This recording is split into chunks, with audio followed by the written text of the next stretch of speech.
Hello and welcome to Tech Deals, Game Performance Review, League of Legends. We're playing League of Legends today on the $350 Acer Aspire E15 15.6-inch laptop computer that I have previously reviewed on my channel. There will be a link in the video description below to the full playlist of videos.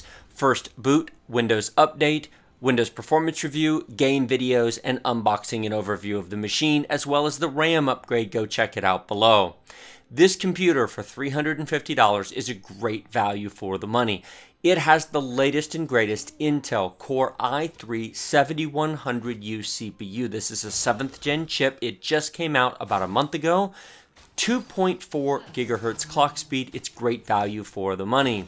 We have 12 gigabytes of system RAM installed. It has been upgraded from the original 4. Again, that video is linked below. It's less than $50 to upgrade the RAM from 4 gigs to 12 gigabytes. And then we have the Intel HD 620 graphics. Now this is the integrated graphics chip on that i3-7100. It is not a dedicated gaming chip, but it will play mini games such as League of Legends.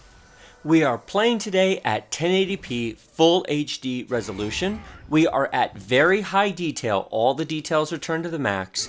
Anti-aliasing is turned on and VSync is turned off to allow the frame rate to run at maximum speed. Normally you would want to play with VSync turned on if you wish to avoid screen tearing, although that's usually not an issue in League of Legends, but you'll be able to see how fast the game can actually run with it turned off. Fraps was used for the minimum, maximum, and average game performance numbers that you will see at the end of this video.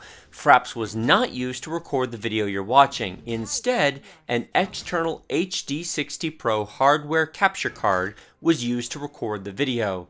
There is no performance loss because the video was recorded on another computer. This machine doesn't even know that it was being recorded.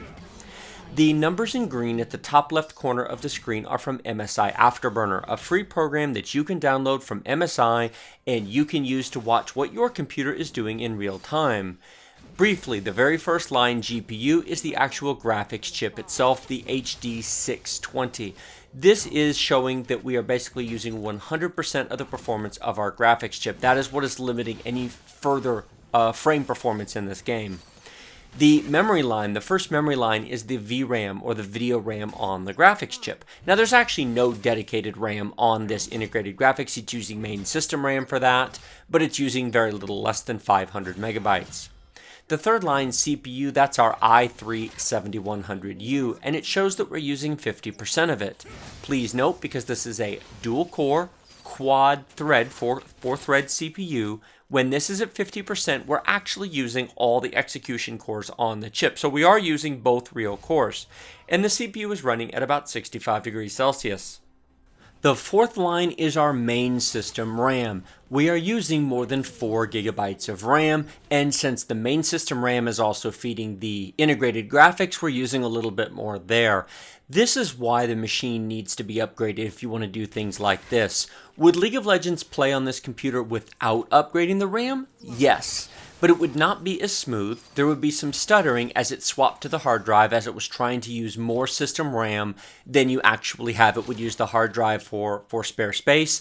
And most importantly, I have nothing else running or installed on this computer. There is only League of Legends, MSI Afterburner, and Fraps. And MSI Afterburner and Fraps do not take up a lot of system RAM. There is absolutely nothing else running on this machine. Microsoft's OneDrive is not running. In fact, not only is it not running, but I have closed it. I don't have anything else running. It is a completely bare, clean machine. So if you have a web browser open, if you have more things running in your task tray, you have Steam open and other things, you're going to need even more RAM than this.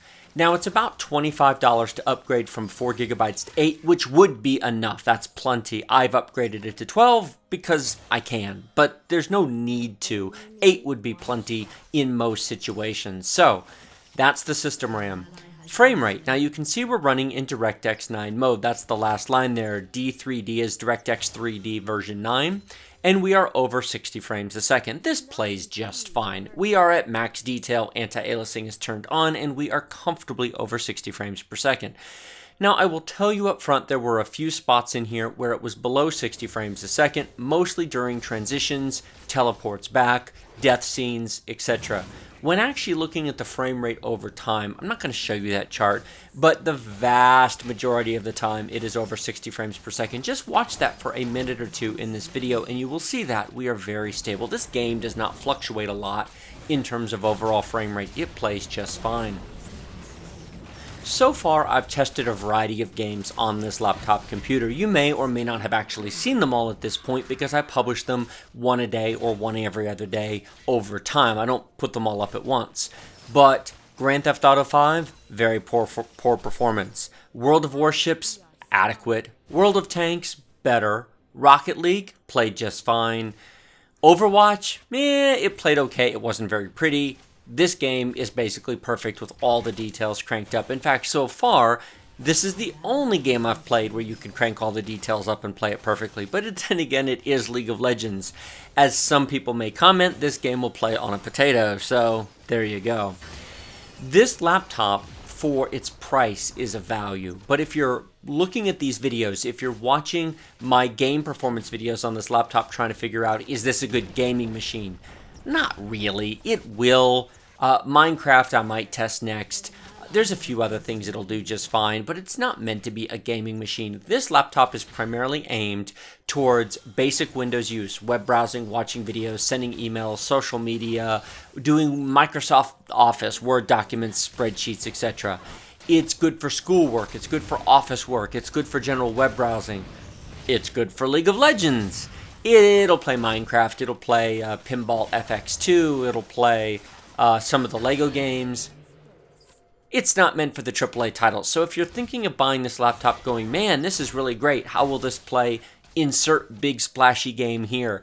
Mafia 3, Dishonored 2, Rise of the Tomb Raider, forget it. I'm not even going to bother trying to run those games. It would be a waste of time. If you want to play those games, if you want to play anything from Grand Theft Auto 5 to Rise of the Tomb Raider to Mafia 3 to Just Cause to Dishonored 2, and you have about $350 to spend, buy an Xbox One or PlayStation 4. Seriously, at that price point, those consoles are really hard to beat in terms of game performance. A laptop like this just isn't going to cut it. That being said, if you have a larger budget, as I have mentioned before, the bigger brother to this laptop, which has a dedicated graphics chip in it. Not a great one, but it does have one, the 940MX. It plays those games much better. Still not perfectly, but for about $150 more than this, that will be linked in the description below. And it has an i5 instead of an i3 processor, which is nice, but it's really the NVIDIA GeForce 940MX that makes a difference. Further stepping up from that, there are laptops you can buy in the $700 to $800 range that have a GeForce 960M, which is double the graphics performance of the 940MX. Stepping up from there, there are now laptops available at about $1,000 that now have the new GTX 1060, which is double the performance, actually more than double the performance of the 960M. So that's just kind of the ladder it steps up. The more you spend, the more performance you get. A common mistake that I see in comments beneath my videos is people will say, well, that's got an i3 or that's got an i5, so it'll play games. Yeah, all of the chips are really fine when it comes to most games. There are exceptions. It's really the graphics chip. What kind of graphics chip do we have? And it's not the NVIDIA, it's not the GeForce, it's the actual chip. And this is where it's important to know what your computer has, what you're buying, and what you want to accomplish. One of these days I might even do a video where I actually lay out the whole spectrum of chips, from integrated graphics to 940 to 960 to 1060, and what games will they play, what resolutions, what performance level, just to create sort of a state of the industry. I've done that on desktop graphics cards, but I haven't done that on laptops. So in summary, if you are looking for a basic $350 laptop for basic functions and very light casual gaming, yes, this Acer Aspire E15 with the new i3-7100U will certainly do it using integrated graphics. But that's about all it will do. Don't get too excited about what it can really do. It's got its limitations, and we lost the game. I went ahead and trimmed forward here because you get the point. Defeat. How about we go take a look at the results, shall we? And here we are at the results. At very high detail with anti-aliasing turned on, we had an average of 69 frames per second, minimum of 21, and a max of 86. It was over 60 frames per second more than 90% of the time. The dips down to 21 were mostly during the death scenes and the teleport scenes. Beyond that, there was no playable portion of the game where it was down at 21. The only reason I'm including the 21 is because Fraps did record 21, and so I'm simply including what was recorded there. I challenge you to actually find anywhere in that gameplay that it was at 21. Like this video if you like it, don't if you don't. Remember to subscribe to my channel with the big huge red button down below. Questions and comments go in the comment section, and as always, check out the video description, a link to the full playlist of this laptop, of all the videos I've done, a link to Amazon.com where I bought this laptop and you should too if you're interested, as well as a link to its big brother with the GeForce 940MX gaming graphics card. Go check it out. I'd appreciate it. Thank you very much for watching my video. I'll see you next time.